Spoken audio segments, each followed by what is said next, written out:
Hello everyone, welcome to my YouTube channel. This is Yugal here and I have scored 99.15 percentile in JEE Mains 2020 addition नहीं जे advance examination. आज हम एक बहुत ही important topic के बारे में बात कर रहे हैं। चाहे आप जेई के लिए प्रिपेयर कर रहे हो, नीट के लिए प्रिपेयर करो या फिर कोई भी कॉम्पिटिशन एग्जामिनेशन हो, जहाँ पे सबसे जो इंपॉर्टेंट चीज़ होती है जो हमारे परफॉर्मेंस को मैक्सिमम टाइम हैम्पर कर जाती है। और मतलब इससे होता है कि हम परफॉर्मेंस तो देते हैं, हमें लगता है हम हार्ड वर्क पूरा कर रहे हैं, बट इतना एफिशिएंट रिजल्ट आ नहीं पाता है। और एक्चुअली इस चीज़ का हम इतना एफर्ट दे नहीं पाते, तो वो चीज़ है वो बैकलॉग है। तो इस बैकलॉग को किस तरीके से डील करेंगे, इसको जानने के लिए वीडियो पूरा जरूर देखिएगा, आपको इसमें डेफिनेटली प्रॉफिट ही होगा। तो बैकलॉग एक ऐसी चीज़ है कि आप हमें लगता है कि हमारा बैकलॉग चल रहा है, तो बैकलॉग बैकलॉग के वो हमारे दिमाग में पूरे टाइम चलता रहता है कि हमारा बहुत कम पीछे छूट गया, पीछे छूट गया। उस चक्कर में होता क्या है कि हम जो बैकलॉग पे काफ़ी ज़ूम इन हो जाते हैं और जो करंट टॉपिक चल रहा है उसमें हमारा फोकस हट जाता है। अब बैकलॉग बैकलॉग वो दिमाग में इतनी चलता है कि वो बैकलॉग बढ़ते जाता है। Like backlog is like money creates money होता है, उस तरीके से बैकलॉग क्रिएट्स बैकलॉग होता है, बैकलॉग बढ़ते जाते हैं।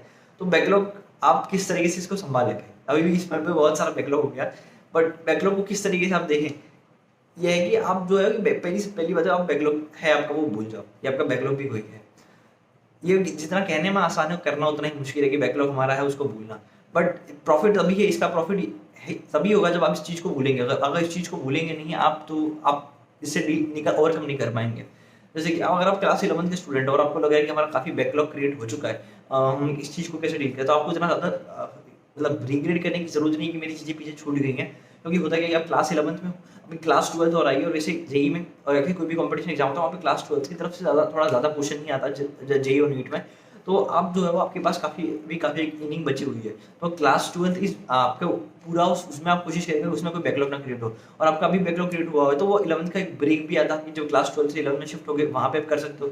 या फिर 11th थोड़ी अगर आपका इतना ज़्यादा टाइट शेड्यूल नहीं होता तो आप एक उसमें थोड़ा अपना स्लॉट दे सकते हो जिसमें आप अपना क्रिएट करो। बट मेन फोकस ये होना चाहिए कि आप जो है वो आप जेई आप मतलब करंट जेई की तैयारी के समय आप ये फोकस जरूर करेगा कि आपका जो करंट टॉपिक जो चल रहा है उस पर काफी फोकस हो। क्योंकि करंट टॉपिक में क्या होगा कि आपको भी टीचर जो पढ़ा रहे हैं और आप उससे तभी उसी समय पढ़ लोगे तो आपको चीजें को समझने में आसानी होगी।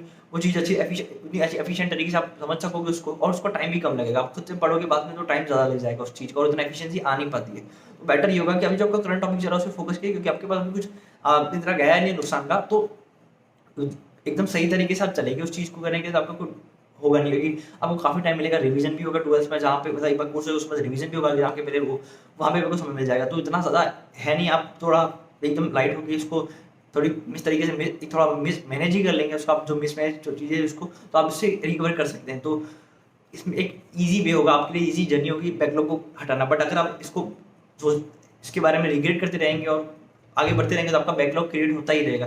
तो सबसे बेस्ट ऑप्शन यही है कि आप अपने इस चीज़ को भूलें और इससे ओवरकम करने की कोशिश करें।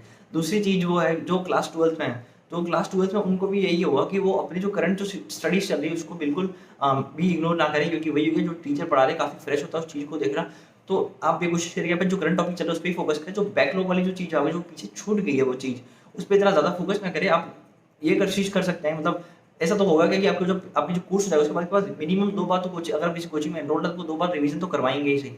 तो ये अब आपका हो जाएगा कि आप वो चीज़ें जो आपके टॉपिक जो छूटे थे आप पूरी क्लास 12 पढ़ लोगे, या फिर 11th में आपने पढ़ी है, कुछ जगह पे बैकलॉग छूटे पर आपने अच्छे से 11th पढ़ी हुई है, तो आपकी अंडरस्टैंडिंग इतनी बढ़ जाएगी कि आप चीज़ों को पीछे जाकर खुद भी समझ सकते हो। आप चीज़ें आसानी से आपको आसानी जितनी मतलब इतना एफर्ट मारना नहीं पड़ेगा, पर आसानी से चीज़ें समझ में आ जाएंगी।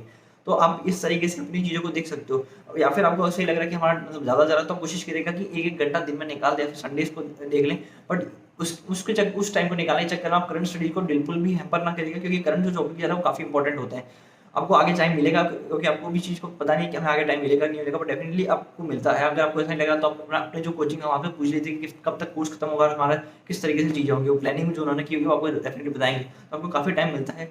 और आप ये सोचेंगे कि हमारा जो बैकलॉग क्रिएट हो चुके हैं उसमें हम ये कर लें कि हमारे जो पुराने मतलब जो सारे जो जैसे कि हमें आपको जो मटेरियल दिया उसको सारे क्वेश्चन लगा लें, तो ये थोड़ा करना बड़ा मुश्किल होगा। आपको ये करना चाहिए, मतलब हम क्वेश्चन इसलिए करते हैं ताकि हमारा कॉन्सेप्ट अच्छा क्रिएट हो जाए, मतलब अच्छा कॉन्सेप्ट क्रिएट हो जाए, इसलिए हम क्वेश्चन करते हैं ताकि कोई क्वेश्चन मल्टीपल क्वेश्चन करता है तो उससे हम देख सकते हैं कि कोई कॉन्सेप्ट पढ़ा हमने मल्टीपल क्वेश्चन की, तो उस कॉन्सेप्ट को पूछने के कितने तरीके हो सकते हैं, कितनी कहाँ से किस तरीके से हम उसको सॉल्व कर सकते हैं। तो मेन मोटिव होता है कि कॉन्सेप्ट को समझना। फाइनली आपका होगा कि जेईई में क्वेश्चन तो अलग ही आएंगे, वो जो आपने देखा तो आने नहीं, तो कॉन्सेप्ट ज़्यादा इंपॉर्टेंट होता है। और क्वेश्चन हम इसलिए करते हैं, तो आप ये करेगा कि आप जो आप चीज़ों को जब रिवाइज करेंगे तो फाइनली अब उस बैकलॉग को करने की कोशिश क्लियर करने की कोशिश करेंगे, तब आप ये करिए कि आपके जो एक थ्योरी कॉन्सेप्ट आपने उसे अच्छे से पढ़ लिया। फिर आप जो उसकी एलिमेंट्री एक्सरसाइज कर लिए ताकि आपको जो थ्योरी जो फॉर्मूलेज वो काफ़ी अच्छे तरीके से याद हो जाए।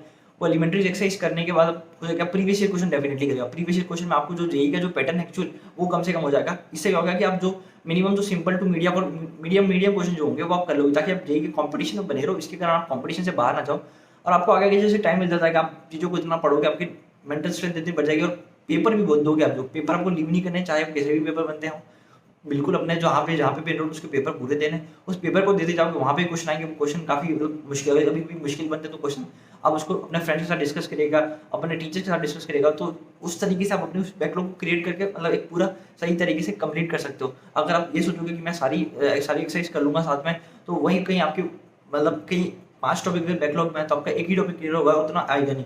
अब सब जगह देखोगे आपके मीडियम टाइप के क्वेश्चन सारी जगह कैसे हो जाएंगे और पेपर में ऐसा बिल्कुल नहीं होगा कि सारे चैप्टर से सवाल डिफिकल्ट आएंगे, मीडियम क्वेश्चन जरूर आएंगे। तो इतना होता नहीं है बैकलॉग के बारे, बट हम इस चीज़ को इतना मान लेते हैं कि हमें काफ़ी डिफिकल्टीज आ जाती है, हम प्रिपरेशन सही से कर नहीं पाते हैं। और अब आप बोलोगे कि अगर ये इतना ही ईजी होता तो सब बच्चे क्यों नहीं कर लेते। पॉइंट ये कि इसको इतना ईजी में हम कंसीडर करते नहीं हम। इससे होता है कि हमारा दिमाग में चलता रहता है बैकलॉग है, उसके कारण हम इसको काफ़ी हाइपर क्रिएट करते हैं और उसी टाइम बैकलॉग के टेंशन में और बैकलॉग क्रिएट करते जाते हैं। तो आपको इससे बढ़ना मतलब इससे आसानी से निकलना है, तो आपको एक प्लानिंग करके चलना होगा।